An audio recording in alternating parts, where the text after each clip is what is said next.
오늘도 또 하나님 앞에 예배로 하나님 앞에 나오신 모든 성도님들을 주의 이름으로 축복합니다. 우리 옆에 분하고 이렇게 한번 인사드리겠습니다. 옳은 길로 갑시다. 이렇게 하면서 하겠습니다. 옳은 길로 갑시다.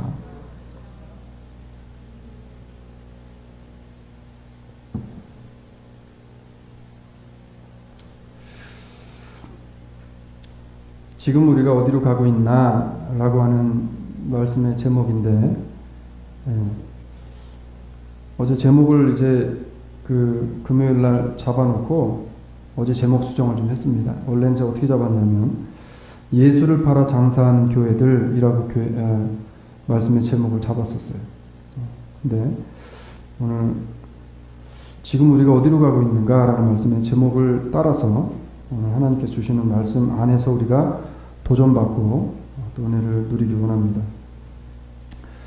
여러분, 바른 길로 가는 거하고 옳은 길로 가는 거하고의 차이점이 뭘까요? 바른 길과 옳은 길. 바른 길은 그 사람이 성품이 좋고, 사람이 성격적으로 성품 좋은 분들 있잖아요. 예를 들면 저희 교회 장로님들 같은 분들 성품적으로 성품들이 좋아요. 그렇죠? 그러니까 성품이 좋은 분들 바른 길을 갑니다. 그렇지만 바른 길을 간다고 옳은 길을 가는 건 아니에요. 윤리적으로 도덕적으로 바른 길을 가지만 그가 예수를 알지 못하고 믿음을 통해서 아까 우리가 찬송 불렀던 것처럼 하나님이 계시는 천국을 바라보며 그 길을 가지 못하면 그 사람은 아무리 바른 길로 간다 할지라도 옳은 길로 가지 않기 때문에 그에게는 희망도 소망도 없는 거예요. 여러분, 주일날 교회를 오실 때마다 무슨 생각을 하시면서 교회를 오시는지 모르겠어요. 세상에서 찌든 죄의 찌꺼기들이 묻어있는 나의 피폐되어진 심령, 그래도 하나님 앞에 가서 예배를 드리고 주시는 하나님의 말씀을 받아서 다시금 새롭게 내가 지난 한 주간 동안에 하나님 말씀 안에서 옳은 길을 걷지 못하고 옳은 삶을 살지 못했던 나의 모습이 새롭게 정돈되리라는 기대감을 가지고 교회에 나오지 않냐는 거예요. 여러분, 우리가 교회를 나올 때마다 이런 기대가 있어야 됩니다. 이거는 무슨 목사가 청산유수처럼 설교를 잘하든 달변 가든 이거를 떠나서 하나님의 말씀, 성경을 우리가 그냥 읽기만 한다 할지라도 하나님 앞에 내가 예배를 드리기 위해 나가는 자세라면 그런 자세로 교회를 나와야 된다는 거예요. 세상 사람들은요, 교회와 세상과 그래도 무엇인가 다르다고 믿거나 또는 달라야 한다고 생각을 합니다. 여러분은 어때요? 교회하고 세상하고 같아야 된다고 생각을 하십니까? 아니면 달라야 된다고 생각하십니까? 어때요? 그래서 교회의 성직자들을 바라보는 눈도 아직까지는 일반적인 세상 사람들과는 무엇인가 조금은 다르겠지라는 기대와 바람을 가지고 나오는 것이 교회예요. 그리고 교회를 다니는 사람들이라면 다니지 않는 사람들보다는 뭔가 요만큼이라도 다른 구석이 있겠지라고 생각을 하면서 세상에 믿지 않았던 사람들이 교회를 찾아 나오게 된다는 겁니다. 그런데 요즘 현대의 교회, 현대의 목사, 현대의 성도들 어때요? 세상과 견주어 보았을 때 교회로서의 특색, 여러분이 자신이 생각하실 때 내가 세상 가운데 나가 있으면서 사람들을 만나면서 내가 성도로서의 특색이 드러나나? 내가 목사로서 일반 사람과 같이 있을 때 내가 목사로서의 어떤 특색이 드러나고 있나라고 하는 겁니다. 성경은 심플하게 이걸 뭐라고 이야기했냐면 빛과 소금이라고 해요. 그러니까 내가 서 있는 자리에 소금이 녹아짐을 통해서 나타나는 짬이 드러나야 돼요. 우뚝 솟아있는 촛불 하나가 주변을 밝히는 것처럼 내가 서 있는 그 자리가 그리스도의 말씀으로, 그리스도의 사랑으로, 그리스도의 섬김으로 옳은 길을 걸어가는 사람의 주변에 풍겨나는 것으로 무엇인가는 풍겨나야 되지 않냐는 거예요. 과거의 교회는 그랬어요. 그래도 엄숙한 분위기와 차분하고 예배당에 들어서면서 나도 모르는 그러한 나의 모습이 참 숙연해지는, 그래서 숙연해지는 모습 속에서 교회 안에 들어가면 내가 하나님 앞에 그간의 한 주간의 삶을 살아오면서 무엇인가 잘못 가고 있었던, 바른 길을 가려고만 했었지 옳은 그리스도의 말씀을 따라가려고 하지 않았었던 삶을 돌아보며 숙연해지는 그런 모습이 과거의 교회 예배당에는 있었습니다. 그래서 옛날에는 교회를 부를 때 뭐라고 불렀냐면 예배당이라고 불렀어요. 교회는 예배당이 아니라 예배 드리는 곳이에요. 예배 드리는 곳이. 그런데 요즘 교회는 여러분 어때요? 겉으로 보이는 모습부터도 그 내부까지 속속들이 예배와는 상관없는, 예배와는 동떨어진 사람들의 구미와 입맛에 잘 맞추어진 맞춤형 그러한 교회 문화센터로 돌변했습니다.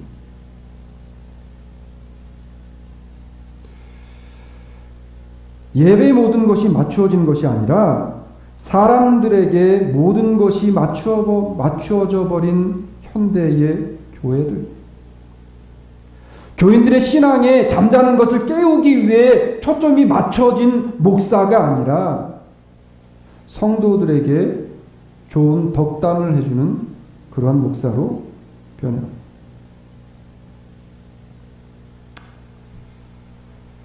그것을 그렇게 잘 꾸며지고 잘 만들어진 그것들을 유지하기 위해서 이제는 어떻게 해요? 복음과는 상관없는 이야기들로 사람들을 현혹하고 미혹합니다. 그래서 그런 사람들을 자꾸 불러다가 교회에서 성도들을 점점점 귀 막고 눈 가리고 입을 막아버려요. 죄송해요, 여러분. 신문에 지금 대대적으로 또 광고 막 때리고 있는데 한국에 무슨 장모모 목사님이 또 조지아 와서 한바탕 또 난리를 피우고 간답니다. 그분이 그랬대요. 저는 집회를 인도하고 예배를 드리러 오는 사람이 아니라 위문 공연 다니는 사람입니다. 이렇게 얘기할때 여러분, 하나님 앞에서 우리가 지금 여기 있는 목사가 여러분 위문하러 온 위문 공연자입니다. 아니에요. 우린 하나님의 말씀을 엄숙하게 받아서 내 가슴을 찢는 역사가 말씀을 통해 일어나야 돼요. 위문을 받으려고 교회를 오려고 하면 교회 다니면 안 돼요, 여러분. 가수들 공연하는 데 가서 소리 지르고 그럼 위로 됩니다. 위문 돼요. 오늘 왜 이 말씀을 드리냐면 오늘 등장하는 인물이 오늘 현대판 교회들과 너무 흡사한 그런 인물들이 등장을 합니다. 여러분, 교회는 어떤 곳이 되어야 돼요? 그리스도의 사랑이 전해지는 교회, 복음이 살아있는 훈계가 전해져서 지금 나의 신앙이 아직도 걸음마를 하고 있는가를, 여러분이 신앙이 아직도 걸음마를 하고 있습니까? 라고 우리의 심령에 정말 심각하게 고민할 수 있도록 성도를 깨워야 하는 것이 교회이고요. 그의 임무를 맡은 사람들이 바로 목사들이에요. 그런데 어때요? 예수 이름을 팔아서 신앙이라는 명목을 걸어놓고 장사를 하고 있는 것이 현대판 교회들 아닌가요? 그럼 잘 우리가 말씀을 통해서 보자. 예수님께서는 분명 교회에 대한 명확한 용도에 대해서 이야기했습니다. 그런데 현대의 교회들이 하나님 앞에 분명히 예수님께서 교회는 이래야 된다라고 말씀하셨는데 자기들 멋대로 세상 사람들이 보기에 편한 대로 사람들의 입맛에 맞도록 뭘 해버렸냐 하면 용도 변경을 해버렸어요. 그리고 그들은 이야기합니다. 아주 공식적으로 우리는 교인들이 원해서 했습니다. 뭐예요? 코트에 가서 히어링 거쳐가지고 했다는 거예요. 이러한 사람들을 향해 예수님께서는 우리가 잘 알고 있는 마태복음에서 불법을 행한 자들이라고 이야기하지 않겠냐는 거. 교회의 용도는 하나예요. 잘 들어보세요. 저희가 예루살렘에 들어가니라. 오늘 예수님께서 하시는 이 행동, 이 말씀과 오늘 현대의 교회들과 성도들과 무슨 차이점이 있는지 한번 보시기 바랍니다. 저가 예루살렘에 들어가시니라. 예수께서 성전에 들어가사 성전 안에 매매하는 자들을 내어 쫓으시며 돈 바꾸는 자들의 상과 비둘기 파는 자들의 의자를 둘러 엎으시며 아무도 기구를 가지고 성전 안으로 지나다님을 허치 아니하시고 이에 가르쳐 이르시되 기록된 바 내 집은 만민이 기도하는 집이라 칭함을 받으리라 하지 아니하였느냐. 너희는 강도의 구려를 만들었도다 하면서 마가복음 11장 15절로 17절에서 경고의 메시지를 던지십니다. 교회는 만민이 기도하는 집, 하나님의 말씀을 먹고 그 말씀으로 말미암아 나의 세상 가운데 살아오면서 묻었던 모든 때들과 모든 찌꺼기들을 하나님 앞에 나와 말씀으로 다시금 필터링하는 작업을 해야 하는 것이 교회예요. 그런데 교회까지 와서 세상적인 습성들을 그대로 복습하려고 하는 현대판 교회들. 왜 그러냐면 이미 교회 안에 탐욕이 들어갔습니다. 죄송해요, 여러분. 저도 목사지만 목사들 안에 탐욕이 들어갔어요. 탐욕이 가득한 곳으로 만들어버리고 있었던 당시의 유대교회들, 당시의 유대인들을 향해서 예수님께서 한탄을 하시면서 경고하시는 장면이 바로 마가복음 11장 15절로 17절의 말씀이죠. 하나님의 교회는요, 교회 자체로서의 아름다움과 은혜가 있는 거예요. 여러분, 교회가 멋들어지게 생기지 않았어도, 교회가요 화려하지 않아도, 교회는 하나님이 계시는 곳, 하나님의 임재가 함께 하시는 곳, 하나님의 복음의 말씀이 선포되어지는 곳 자체로서 아름답고 은혜가 있는 곳입니다. 교회는요 세상과는 무엇인가 다른 면이 있어야 돼요. 이런 면을 생각할 때 우리 주사랑 장로교회는 세상과 무엇인가 다른 면이 있습니까? 여기서 있는 고목사는 세상의 사람들과 뭔가 다른 면이 있을까요? 여기서 앉아 예배 드리는 우리들은 세상에 나가서 일을 하며 사업을 하면서 세상에 수없이 많은 나 교회 다닙니다 라고 하는 사람들과 무엇인가 다른 면이 있냐는 거예요. 예수님은요 공생의 3년의 기간 동안 제자들을 데리고 다니시면서 너희들이 세상을 살아가며 저들과 다른 무엇인가 보여주기 위한 것을 나를 통해 배우라는 거예요. 나를 통해 배우라는 거예요. 교회에 가면 나도 모르게 세상에서 죄악된 습관과 습성들 그리고 무익한 말하는 버릇까지도 내가 이러면 안 되지 라고 하면서 좀 구별된 생각이 드는 곳이 돼야 돼요. 그런데 교회에 와서도 당파 싸움, 새 싸움이 벌어지는 현대의 교회다. 교회에 오면요 밖에서 그렇게 믿던 사람도 교회 안에 들어오면 하나님의 임재가 계시는 곳, 하나님의 말씀이 선포되어지는 곳에 들어오면 최소한도 내가 나를 죽이고 내가 먼저 손을 내밀 수 있는, 내 뺨을 들이댈 수 있는 그러한 사람으로 우리가 좀 구별되어진 남들과는 다른 삶이 나의 모습을 통해 나타나야 되는 겁니다. 이게 바로 뭐냐면 녹아지는 소금이에요. 제 방에 가면 정확히 지금 어디서 저게 왔는지 모르겠는데 이따만한 소금 그 등 키는 게 왔어요. 아 그게 예전에 교회 저 야드 세일 할 때 누가 갖다 놓으셨는데 누가 그랬는지 우리 권사님이 그러셨는지 이게 목사님 공기 이렇게 그게 된다고 사무실에 그냥 갖다 놓으시기만 해도 좋은 거라 그래가지고 갖다 놨어요. 그런데 저거는요 갖다 놔서 6개월이 지나도 7개월이 지나도 모습 그대로 있습니다. 그러니까 그 소금 아무리 소금이 옆에 있어도 뭐 짜거나 그런 게 없어요. 그래서 제가 그걸 깨끗이 이렇게 닦은 다음에 이게 정말 맛이 짤까 싶어가지고 혀를 이렇게 핥아봤습니다. 그랬더니 짜더라고요.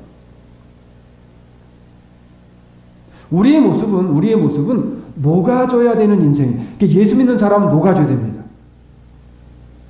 여러분 초의 역할은요 아무리 화려하게 아름답게 초가 조각되어져 만들어 있어도 초의 역할은 뭐예요? 타서 불꽃을 발해서 주변을 환하게 비춰야만 그게 초인 거예요. 그게 초인 거예요. 성도도 마찬가지라는 거예요. 하나님의 말씀도 마찬가지. 하나님의 교회도 마찬가지라. 그런데 현대 교회가 세상에서 하는 일들이 뭡니까? 세속적인 것들을 다 교회 가다 보니까 이게 세상에서 문화센터를 오는 건지 교회를 가는 건지 이제는 문화센터나 교회나 별을 다를 것이 없게 되어졌어요. 그래서 사람들은요, 교회를 가서 예배를 하나님 앞에 드린다는 생각을 하기보다는 그냥 예배 보러 간다는 생각으로 교회를 갑니다. 그러면 어김없이 교회를 가면 연기 잘하는 목사님이 잘 짜여진 틀 속에 잘 짜여진 원고 속에 마이크 탁 여기다 이렇게 걸고 그리고서는 가가지고 손짓발짓 하면서 연극을 잘합니다. 그럼 그 연극 한 편 잘 보고 그리고 재미난 이야기하고 좋은 덕담 듣고 세상에 나가서 여러분 도덕적으로 옳은 길이 아닌 바른 길을 가십시오 라는 얘기 듣고서 차 타고 집에 가다 부부싸움 하는 거예요. 최소한도 옳은 하나님의 말씀을 우리가 받게 되어지면 부부싸움을 하려고 하다가도 하나님의 말씀이 내게 들어왔으므로 내가 이러면 안 되지라고 하면서 한 사람이라도 그 자리에서 그냥 죽어줘야 되는 거예요. 복음이 죽어있는 교회, 복음이 죽어있는 시대 속에 우리가 살아요. 여러분 지금 우리 교회는 어디로 가고 있고 나는 지금 어디로 가고 있습니까? 말씀을 준비하면서 사실 이 말씀 제목 이 제목을 그 예수 그리스도를 팔아 장사하는 교회들이라는 제목을 지난 월요일 날 이제 제목을 뽑았어요. 그리고 한 주간을 생각했습니다. 내가 목사로 하나님 앞에 부름을 받았는데 나 고 목사는 지금 어디를 향해 가고 있는가? 무엇을 향해 가고 있는가? 저도 인간인지라 딱 예배 드리려고 왔는데 많은 분들이 탁 빠져버리니까 벌써 처음에 딱 시작하려고 하는데 마음에 그냥 안타까움도 있지만 실망이 또 탁 되는 마음이 있었어요. 나는 지금 어디로 가고 있는가라는 거예요. 정말 하나님의 복음이 그 복음이 소중하고 복음이 값지다 그러면 여기에 여러분 한 분이 계셔도 목사가 그런 마음이 들면 안 되고 이 한 사람을 위해서 하나님 오늘 나라고 하는 이 초가 완전히 타서 다 녹아진다 할지라도 한 영혼에게 그리스도의 복음이 증가될 수 있다면 하나님 오늘 이 자리에서 이 복음을 위해 죽겠습니다라는 각오로 말씀을 전하고 목회에 나가야 되지 않겠냐. 오늘 본문은 세 사람이 등장을 해요. 특별히 유다와 가룟 유다, 베드로와 요한에 대해서 이야기합니다. 여러분 베드로라고 하는 사람은 우리가 아주 신앙이 좋은 사람으로 우리가 많이 알고 있잖아요.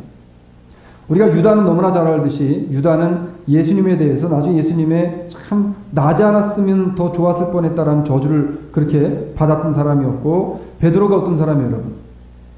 베드로 유명한 거 베드로 사건 뭐 있습니까? 예? 제가 이스라엘에 갔을 때 피러피쉬라는 베드로 물고기라는 물고기를 가서 좀 먹어봤어요. 베드로는 참 유명한 사건들이 많아요. 그렇죠? 예수님과 더불어서 굉장히 밀접한 관계에 있었던 것 같았던 사람. 이 베드로가 어떤 사람입니까? 성격이 아주 다혈질이었던 사람이에요. 다른 사람 다 배반해도 주님 나는 배반 안 합니다. 감히 예수님을 잡으러 왔던 사람을 향해서 폭력을 휘둘렀던 사람. 거침없이 바다로 뛰어들었을 만큼 용기가 있었던 사람.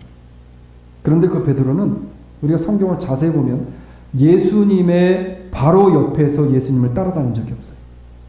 늘 한 발씩 떨어져 다닙니다. 베드로는요, 나중에 이제 예수님이 십자가에 못 박히시기 전에 잡혀가셔서 법정에 서시는 그때에 베드로가 이제 예수님을 보기 위해 갔다가 한 소녀가 베드로를 알아보게 되어지고 너도 예수 당이 아니냐라고 물어봤을 때 아니라고 이야기를 하면서 3번 부인하잖아요. 저주하잖아요.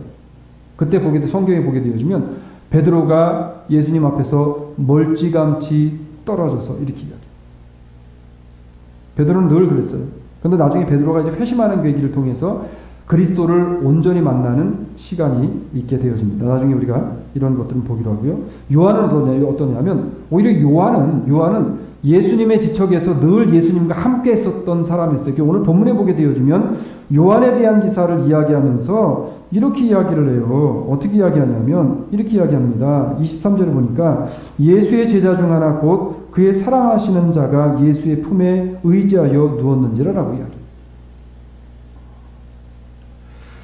오늘은 우리가 특별히 그 중에서 우리가 잘 알고 있는 가룟 유다에 대해서 이야기를 좀 하면서 교훈을 얻게 합니다. 자, 잘못된 길은 잘못된 미래를 가져옵니다. 유다가 예수님을 팔아먹게 된 그 여정이 오늘날 현대교회와 어떤 관계를 가지고 있으며 우리가 이러한 타락한 길에서 어떻게 벗어나고 어떻게 그리스도의 말씀을 붙잡고 복음의 옳은 길을 걸어갈 것인지에 대해서 오늘 우리가 두 가지만 빨리 보기 원합니다. 첫 번째는 뭐냐면 어떻게 해야 우리가 이제 예수를 팔아 살찌우는 예수를 팔아서 내 이익을 추구하는 현대판 교회 우리 유다와 같은 그러한 길을 걸어가지 않고 하나님의 옳은 복음의 말씀을 따라 갈 수 있는가? 첫 번째는 뭐냐면 탐욕의 길에서 나와야 내 영이 살아요. 탐욕의 길에서 나와야 됩니다. 가룟 유다의 마음에는 탐욕과 탐심이 들어갔어요. 자, 요한복음 12장 3절 6절로 가면 이렇게 이야기합니다. 마리아는 지극히 비싼 향유 곧 순전한 나드 한 근을 가져다가 예수의 발에 붓고 자기 머리털로 그 발을 씻기니 향유 냄새가 집에 가득하더라. 제자 중 하나로서 예수를 잡아줄 가룟 유다가 말하되 이 향유를 어찌하여 300데나리온에 팔아 가난한 자들에게 주지 아니하였느냐. 아니 이렇게 말함은 가난한 자들을 생각함이 아니요. 뭐라 그랬어요? 저는 도적이라 돈꾀를 맞고 거기 넣는 것을 훔쳐가미로라. 이렇게 이야기했어요. 제 말이 아니라 가룟 유다가 지금 가지고 있었던 탐심에 대한 것을 성경이 그렇게 이야기했습니다. 여러분 교회든 개인이든 돈에 미치게 되어지면 부패하게 되어졌어요. 부패하게 되어졌어요. 교회가 너무 화려하게 되어졌을 때 교회는 반드시 부패했습니다. 교회가 화려해졌을 때 부패했어요. 또 한 가지, 목사가 부유해졌을 때 목사는 타락해졌습니다. 그렇다고 목사 가난하게 살라는 얘기 아니에요. 이 당시에 제사장들과 유대인들과 종교 당국, 종교 지도자들이라고 하는 사람들이 사실은 이스라엘 유대 사회에서 가장 상류층에 있었던 사람들이었습니다. 이 사람들은요, 하인들을 몇십 건 들고 사는 사람들이었고, 이 사람들은요, 어떤 사람들이었냐면, 그 당시에 부와 명예와 권력을 같이 쥐고 있었던 사람들이었어요. 그렇기 때문에, 일반적인 사람들이 흉내낼 수 없는 엄청난 호화스러운 삶을 살았던 사람들. 우리가 성경에 보게 되어지면 당시에 자색 옷을 입고 살았다라는 것은 그 당시에 자색이라고 하는 이 옷의 색감을 내기 위해서 요만한 벌레 있는데 그 벌레에서 얻은 추출액을 가지고 옷에 물감을 들입니다. 근데 요만한 벌레 몇 마리를 잡아야 이 옷을 물을 들이겠어요. 그렇기 때문에 자색 옷이나 무슨 이런 색깔이 들어가는 이 파스텔 톤의 그런 옷들을 산다는 것은 어마어마한 부를 가지고 있는 왕족들만 가능한 일인데 이 당시에 바리새인들과 서기관들 이 사람들이 이런 삶을 살았다. 여러분 유다는 그러한 배경들을 보면서 돈의 힘이라는 게 무엇인지 유다는 너무나 잘 알고 있었습니다. 여러분 요즘은 어때요? 돈이 힘 아니에요? 솔직히 여러분 어때요? 돈이 힘 아니에요? 요즘은 제가 어제가 말씀드렸잖아요. 목회자 수요행회를 가는데 버스를 대절을 했는데 앞자리부터 앉잖아요. 근데 순번이 그렇답니다. 순번이 연세 드신 목사님들부터 앞으로 가는 게 아니라 대형교회 목사님들부터 앞으로 간대요. 나이가 어리든 상관없어요. 한국 노예 한번 가보세요. 큰 교회 목사님들, 조그만 교회 연세 드신 목사님들한테 거의 반말 씁니다. 세상이나 교회나 똑같아요. 세상 사람들이나 목회자들이나 똑같아요. 그러면 예수님이 분명히 너희는 세상의 빛이니 너희는 세상의 소금이니 소금이 만일 그 맛을 잃으면 무엇으로 짜게 하리요? 라고 했던 구별되어진 삶을 살아가야 하는 부름받은 성도의 삶, 구별되어진 모습을 보여줘야 하는 교회가 이제는, 교회도 여러분 어때요? 예? 교회도요, 돈 있는 교회는 아무도 건드리지 못하잖아요. 오늘 이 가룟 유다가 예수님 앞에 향유를 부은 여자를 호통을 치면서 혼을 냅니다. 그러면서 뭐라 그랬냐면 300데나리온 이상이 팔아서 가난한 사람들을 돕지 왜 그걸 허비하냐는. 그러면 300데나리온의 값어치가 어느 정도 될까요? 300데나리온이면 그 당시에 3만 명 정도 되는 사람을 먹일 수 있는 돈이래요. 3만 명. 이 계산이 어떻게 나왔냐면 예수님께서 오병이의 기적을 일으키시면서 예수님이 모여든 사람들이 이제 밥 시간이 되어졌는데 굶으니까 제자들이 가가지고 뭐라 그래? 빌립이 가서 예수님 저들에게 어떻게 합니까? 밥을 줘야 되는데 그랬더니 예수님 뭐라 그래? 빌립에게 빌립아 네가 좀 줘라. 밥을 주라 그랬어. 그랬더니 빌립이 예수님께 뭐라 그랬어요? 저들에게 밥을 지금 먹을 것을 주려고 하면 지금 모여든 저 5천 명의 사람들에게 주기 위해서 최소한도 200데나리온 이상은 있어야 됩니다. 그랬어요. 자, 근데 그 당시에 사람들을 숫자를 카운트할 때의 기준이 뭐였습니까? 18세 이상, 61세 이하 남자들만 쳤어요. 그 이하의 그리고 그 이상의 여자들과 아이들은 인원으로 치지 않았어요. 그래서 많게는 2만 5천, 작게는 2만 명의 사람들이 그 자리에 있었을 거로 추정을 합니다. 자, 2만에서 2만 5천 명의 사람이 200데나리온으로 먹는다고 가정을 했을 때 300데나리온이면 대략 한 3만 명 정도가 먹을 수 있는 그러한 양이지 않겠어요? 그러면 지금 교자에서 점심에 밥 한 끼 먹으려면 최소한 5부군은 줘야 됩니다. 그렇죠? 6불이에요. 6불을 계산했을 때 6불이면은 3만 명이면은 얼마입니까? 계산 집에서 알아서 해보시고 어마어마한 돈이에요. 어마어마한 돈. 자, 지금 가룟 유다가 생각했을 때는 이 어마어마한 돈을 우리가 요한복음 12장을 기준으로 생각해 봤을 때 가룟 유다가 이 여인에게 화를 내면서 이야기를 했는데 그것은 불쌍한 사람들을 생각함이 아니라 가룟 유다가 돈괴를 맡은 자로 그 속에 놓은 곳을 도적질하는 자였다라고 이야기했어요. 그러면 가룟 유다는요, 이것을 예수님께 깨트리지 아니하고 돈으로 바꿔서 예수님께 바치면 누구한테 오는 거예요? 자연스럽게 자기한테 오는 거예요. 가룟 유다는 돈의 힘을 알았고 그리고 그 돈이 어떻게 흘러들어오는 것을 알고 그 마음에 탐심이 생깁니다. 그리고 마리아 때의 예를 보더라도 그렇고 예수님을 잘만 따라다니면 엄청나게 큰 돈을 벌 수 있다는 사실을 가룟 유다는 분명히 알았을 거예요. 병을 고쳐줍니다. 죽은 자를 살립니다. 눈먼 자를 눈뜨게 합니다. 복음의 메시지를 전하면서 사람들로 하여금 환호를 받습니다. 이러니 여러분 얼마나 돈 벌기 좋아요. 얼마나 돈 벌기 좋아요. 다른 거 아무것도 하는 거 없이 예수님 말씀만 선포하셔도 옆에서 제자들이 걷기만 하면은 사람들 안 줄 수가 없는 거예요. 돈의 욕심이 들어가게 되면 타락하고 부패하는 것은 자명한 사실입니다. 그래서 성경은요, 믿음의 사람이 신앙적인 바른 길을 가기 위해서는 너무 돈에 대해서 민감해하지 말라라고 이야기합니다. 그러면서 이렇게 이야기해요. 왜 그러냐면, 왜 그렇게 돈하며 살지 말라고 이야기하냐면, 그러면서 성경에서 하나님의 것을 떼먹지 말라라고 이야기합니다. 이렇게 이야기합니다. 우리가 먹을 것과 입을 것이 있은즉 족한 줄로 알 것이니라. 할렐루야. 어때요, 여러분? 지난주 쌀이 없어서 굶으신 분들 계세요? 네? 아니면 옷이 없어서 벗고 다닌 분 계세요? 기름값이 없어서 차를 세워놓으시고 그리고 걸어 다닌 분 계세요? 저 스스로도 생각해 보니까 그래요. 네? 그러면서 이렇게 이야기해요.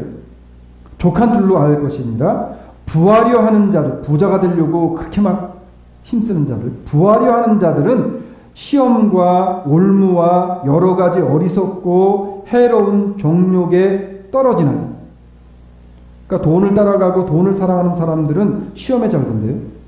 올무에 빠질 확률이 높대요. 올무는 누구를 통한 올무예요? 사단을 통한 올무입니다. 여러 가지 어리석은 결정을 하게 되어진다. 그리고 해로운 정욕에 의해서 사로잡혀 산다. 그러면서 이렇게 이야기합니다. 곧 사람으로 침륜과 멸망에 빠지게 하는 것이라. 그러면서 이렇게 결론을 내리죠. 돈을 사랑함이 일만하게 뿌리가 되나니 이것을 사모하는 자들이 미움을 받아 믿음에서 떠나 많은 근심으로써 자기를 찔렀도다. 디모데전서 6장 8절로 10절의 말씀. 남편이 좀 돈 못 벌어와도 여러분 먹을 거 있으면 그냥 감사함으로 한 주 한 주 하나님 앞에서 살아갈 수 있는 우리의 모습이 되어지길 원합니다. 성경을 보면 결국에 유다가 돈을 사랑하다가 탐욕에 이끌려서 무슨 죄까지 저지르게 되어지냐면 이제 오늘 핵심적인 내용으로 들어오게 되어집니다. 그때 12 중 하나인 가룟 유다라 하는 자가 제사장들에게 가서 말하되 내가 예수를 너희에게 넘겨주리니 얼마나 주려느냐. 뭐하고 있어요 지금? 뭐하고 있어요? 예수님 팔고 있어요. 얼마나 주려느냐 하니 그들이 은 30을 달아 주거늘 저가 그때부터 예수를 넘겨줄 기회를 찾더라. 마태복음 26장 14절로 16절에 예수님을 팝니다. 뭐 혼자 생각인데 아마 이때부터 인신매매가 유다로부터 나오지 않았나. 사람 팔아먹는 게. 예? 요즘에 한국에 심각한 것 중에 하나가 그거래요. 외국인 근로자들이 대부분 오면 우리나라보다 못 사는 데서 오잖아요. 근데 이 사람들을 취직시켜주겠다고 한국 사람들이 해가지고 어디다 팔아먹냐면 그 어촌 배 타고 나가는 데서 팔아먹는답니다. 그래서 뭐 PD수첩인가 지난번 보니까 한 사람당 많게는 무슨 100만 원, 120만 원, 적게는 40만 원씩 받고 판대요. 그러면은 한국 어업하시는 분들이 뭐 다 그런 건 아니겠지만 사람을 구하기 힘든 그런 하시는 분들이 그분들을 데리고서 바다에 나가서 한 달이고 두 달이고 있으면서 혹독하게 일을 시킨다. 그 가운데 예수 믿는 사람이 없을까? 한국에서 지금 그렇게 악독 기업주라고 하는 외국인들이요. 그래서 필리핀이나 이런 나라에 한국 사람들이 여행을 갔다가 이 봉변당하는 사람들이 많은데 그 사람들이 대부분 한국에 가서 안 좋은 기억이 있는 사람들이 그렇게 해코지한다.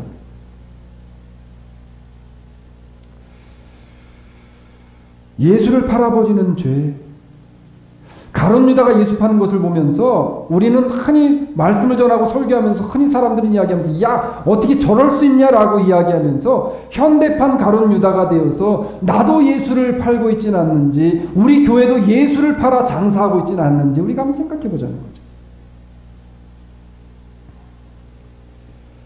오늘날 현대교회들과 목사들이 예수 이름을 팔아서 돈벌이 하는 것과 똑같다는 생각이 들어요.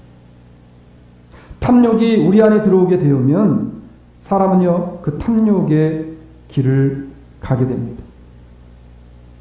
왜냐하면 그 안에서 죄가 자꾸만 새끼치고 새끼쳐서 나로 하여금 그 맛을 벗어나지 못하게 합니다. 그리스도를 통해 얻어지는 구원의 길을 우리가 가야 됩니다. 하나님은 인간을 만들어 놓으실 때 두 가지 길 중에 하나만 가게 만드셨어요. 구원의 길을 가든지 아니면 멸망의 길을 가든지 복음의 진리를 따라서 조금은 힘들고 외로워도 하나님의 말씀을 따라가든지 아니면 세상을 따라 물질 만능의 길을 가든지 둘 중에 하나의 길만을 가게 하셨기 때문에 성도는 결코 두 가지 길을 겸해서 갈 수 없다는 겁니다. 그래서 성경은 우리에게 뭐라고 말씀하냐면 이렇게 말씀하죠. 한 사람이 두 주인을 섬기지 못할 것이니 혹 이를 미워하며 저를 사랑하거나 혹 이를 중히 여기며 저를 경히 여김이라 너희가 하나님과 재물을 어떻게 한대요? 겸하여 섬기지 못하느니라. 마태복음 6장 24절의 말씀입니다. 탐욕은요 우리의 영을 어둡게 만들어서 가야 할 옳은 신앙의 길을 가지 못하게 합니다.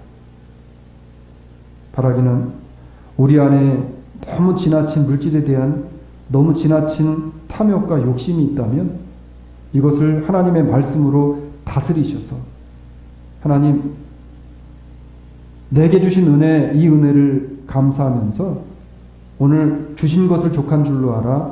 오늘도 하나님 내 삶의 여정 가운데 주님 내게 주신 기쁨의 조건과 기쁨의 요소가 얼마나 많이 있는지 그 기쁨을 내 삶을 통해 찾아서 하나님의 말씀에 옳은 길을 갈 수 있는 나의 모습이 되게 하여 주시옵소서라는 간절한 소망을 가지고 한 주간을 시작하는 우리 수사랑 장로교회와 저와 우리 성도들이 되시기를 주의 이름으로 축원합니다.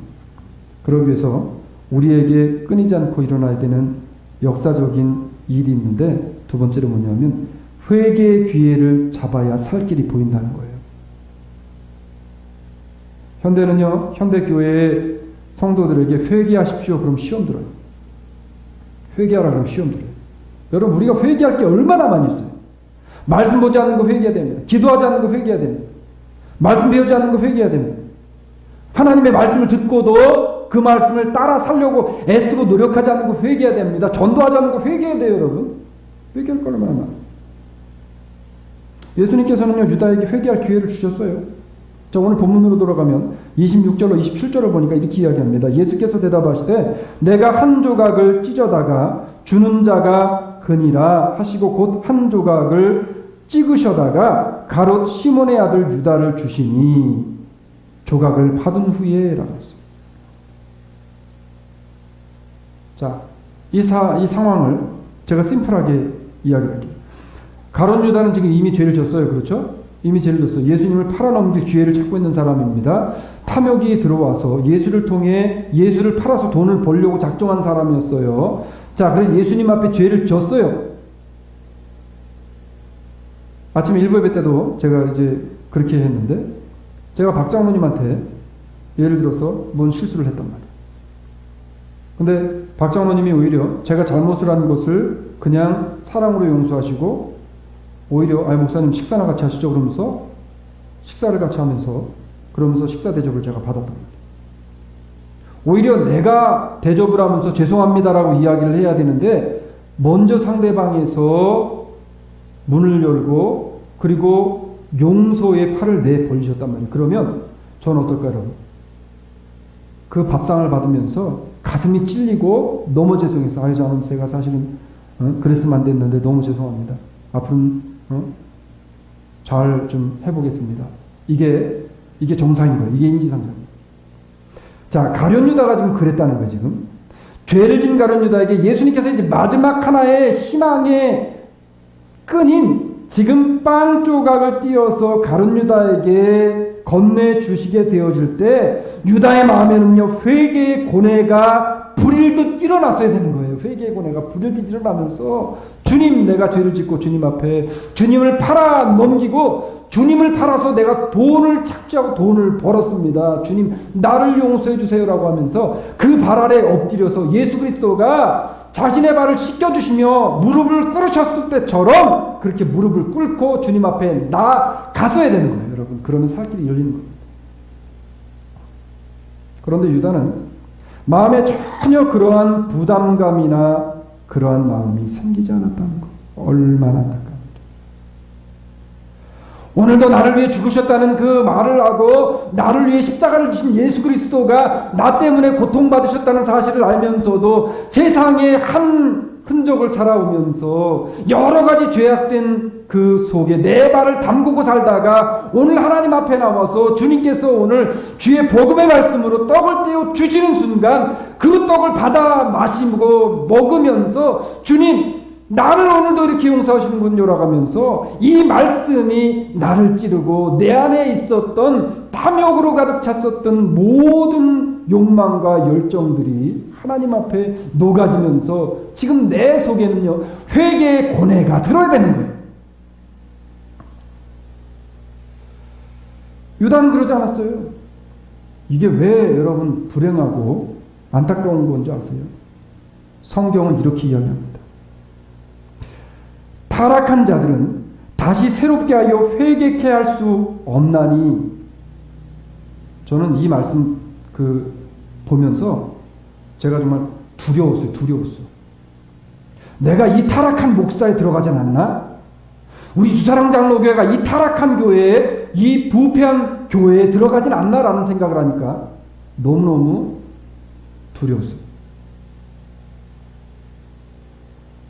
타락한 자들은 다시 새롭게 하여 회개케 할 수 없나니 이는 자기가 하나님의 아들을 다시 십자가에 못 박아 현저히 욕을 보입니다.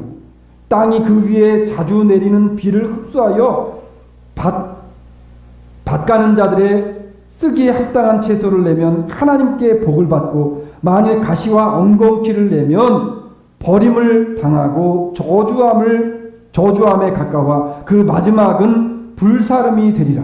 사랑하는 자들아, 우리가 이같이 말하나 너희에게는 이보다 나은 것과 구원에 가까운 것을 확신하노라 라고 히브리서 6장 6절에서 8절에 이야기하셨어요. 쉽게 말씀드릴게요.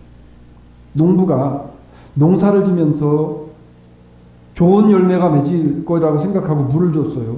근데 거기에 엉겅퀴와 가시나무가 났단 말이에요. 그러면 어떻게 한다는 거예요?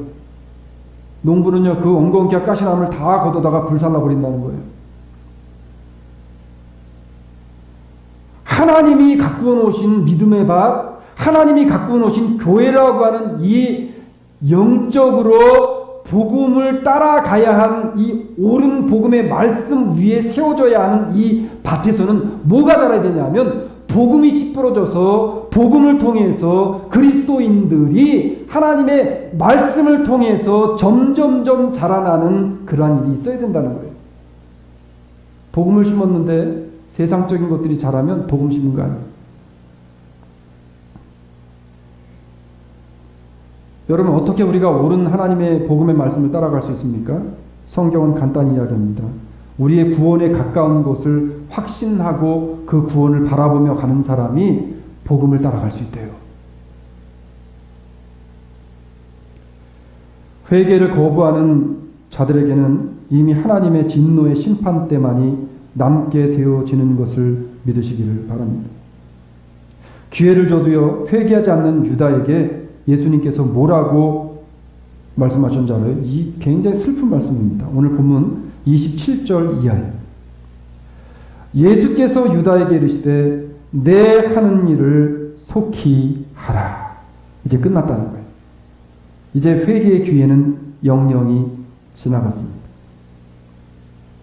회개 기회가 영영이 지나가기 전에 반드시 나를 하나님의 말씀으로 돌아보고 깨달아서 주님 앞으로 나아와야 옳은 신앙의 길을 걸어갈 수 있는 게 우리 믿는 믿음의 사람들이에요. 혹시 나의 신앙이 가지 말아야 할 탐욕의 길을 가고 있는 것은 아닌지, 혹시 그랬다면 오늘 말씀을 통해서 이것이 깨달아졌다면 다시 한번 말씀으로 돌아와서 회개하여 오직 한 분 예수 그리스도께서 나를 인도하시는 그 옳은 길로 돌아올 수 있는 우리 주사랑 장로 교회와 모든 식구들이 되어지기를 주의 이름으로 축원합니다. 그래서 오늘부터는 여러분, 내가 촛불이 되길 원합니다. 내가 촛불이 되길 원합니다. 소금 너무 많이 이야기했으니까 초는 녹아야 밝은 거예요. 아무리 화려하고 멋지고 미국에서 가장 좋은 초 컴퍼니가 어디입니까? 예? 전 제가 아는 거는 양키 캔들이 제일 좋다고 들었는데, 아무리 좋은 양키 캔들 순금으로 만들어놨다 그래도 그 초에 불이 달려져 있지 않으면 그건 초 아니에요. 말씀드릴게요.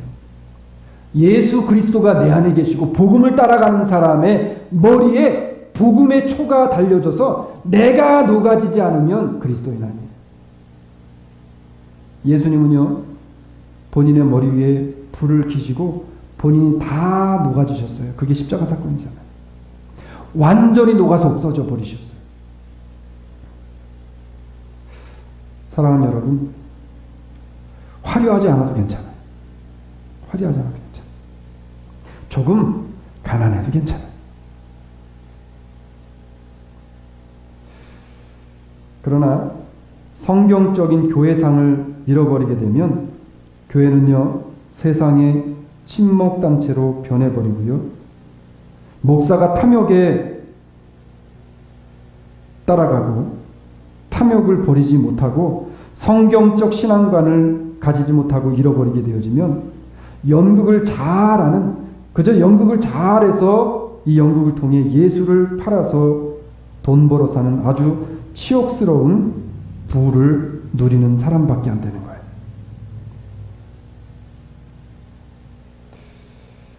성도가 성경적인 교회상과 성경적 신앙관을 가지지 않으면 예수를 팔아서 돈벌이하는 교회에 판매 사원들로 전락해서요, 사람들을 많이 교회로 데리고 오면 교회 앞에 나가서 박수 짝짝짝짝 받는 다단계 모집책밖에 안 되는 거예요.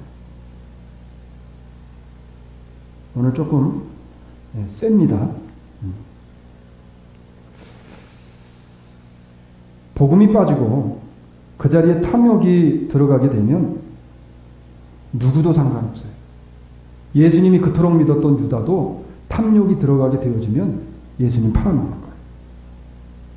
처음부터 여러분 그런 사람은 없을 거예요. 탐욕이 들어가게 되어지면 유다같이 예수님을 팔아서 세상의 부를 누리다가 멸망받게 되어지는 거예요. 세상에는 예수를 팔아서 엄청난 아주 수치스럽고 부끄러운 부를 축적하는 많은 신생 가론 유다들이 얼마나 많이 있는지 몰라요. 여러분, 그들에게 현혹되지 않기를 부탁드립니다. 우리 주사랑 장로교회는요, 세상과는 좀 다른 길을 좀 가기를 원합니다.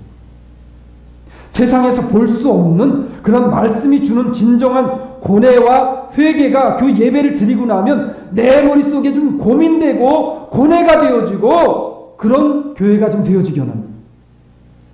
성도들이 하나님의 말씀을 붙잡고 내가 윤리적 바른 길을 가는 것보다 하나님의 말씀을 따라가는 옳은 길로 가려는 그런 몸부림이 있는, 그런 배고프지만 소망을 확신하는, 세상 속의 다름이 무엇인지를 내 초된 모습이 녹아지는 것을 통해서 조금씩 조금씩 보여줄 수 있는 그러한 삶을 살아드립니다.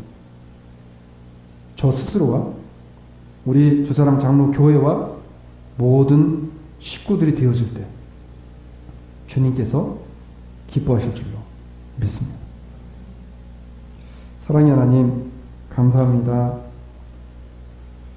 우리가 가야 하는 길이 무엇인지를 우리가 다시 한번 생각하게 하시고, 하나님, 우리 주사랑 장로교회 앞으로도 예수님을 팔아 돈벌이하는 그런 교회 되지 않게 하여 주시옵소서.